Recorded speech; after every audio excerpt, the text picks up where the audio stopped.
Okay, so search actions position controls the positioning of the action bar on rows in the search view. So what is the search view? The search view is this thing right here, right? This panel. And the what they call the action bar, it actually refers to these two buttons, right? So by default is actually set to auto. And for this setting to apply, you actually need to reload the window. Otherwise it won't.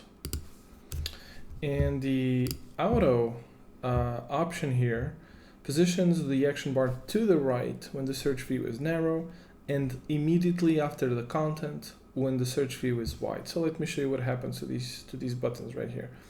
If the search view is narrow, they're going to stick to the right. If you widen this up, they stick to the left.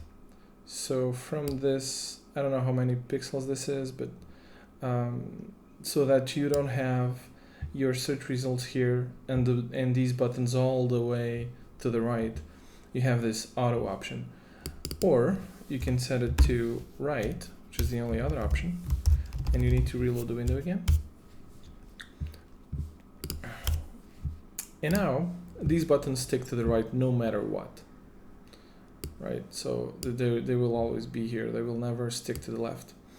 Now, I think the auto is actually a little bit more useful because if you have really long lines and you want to really expand your search window, you don't want your buttons like the dismiss, I think it's the dismiss and the replace all, you don't want them all the way over here, right? Because it's kind of weird. You want them relatively close to the content.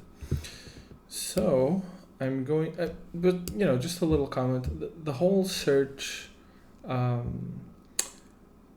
experience is not too great. I think it could be definitely improved. But anyway, auto I think is better than setting it to the right. So I'm going to leave it with auto.